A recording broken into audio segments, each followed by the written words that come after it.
Hey everybody, welcome to Mortgage Today for Thursday, October 3rd, 2024. And oh, what a day it was. UMBS opened the day down 15 basis points. S&P futures were down 7.8 points in the morning. Bonds were already weaker overnight, and we saw a bit of extra selling at times following the Jobless Claims data. The just released ISM data was not helping. The only component to lose ground was the employment index, but every other component bordered towards continued expansion and higher prices. Jobless claims came in at 225,000 on 220 forecast, 219 previously. S&P Services PMI came in at 55.2 on a 55.4 forecast, 55.7 previously. ISM Services came in at 54.9 on a 51.7 forecast. ISM Employment came in at 48.1 on a 50.2 previous.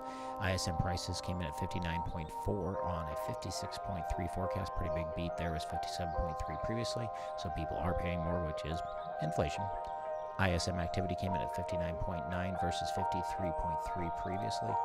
This is on top of yesterday's ADP Employment, which came in at 143,000 versus 120 forecast as 103 previously. This was higher than expected, and it was a touch higher than expectation for Friday's job report, which is coming in tomorrow. Pay increases were 4.7% year over year. Companies announced 72,821 job cuts in September, according to Challenger Grand Christmas job cut report. This is a 53% increase compared to a year ago. For the first 9 months of the year, companies announced 609,000 job cuts, which was up about 1% compared to last year. There are some labor market reports that cause some concern about weaker job report, and while jobless claims is often thought to be a leading indicator, it's not one of those reports. Today's release is the latest example. 225,000 headline is a bit higher than the forecast of 220, but still right in line with trends from the three most recent normal years. If the bond market has to digest an ISM Services report that is much stronger than expected, it would be best not to have it come out less than 24 hours before the big jobs report. Otherwise, you get a day like today where the data-fueled pre-non-farm payrolls lead off toward higher rates.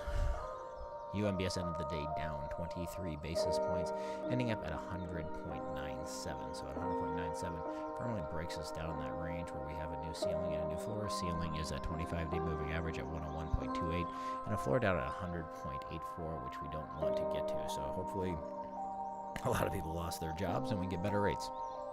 In terms of things you can control, is check out our sponsor at wellthatmakesense.com. This is the first installment of reading notes of The Invisible Selling Machine. So this is a book by Ryan Deiss all about how to create a marketing plan that just kind of works automatically while you're sleeping to generate more sales for you. So check it out at wellthatmakesense.com.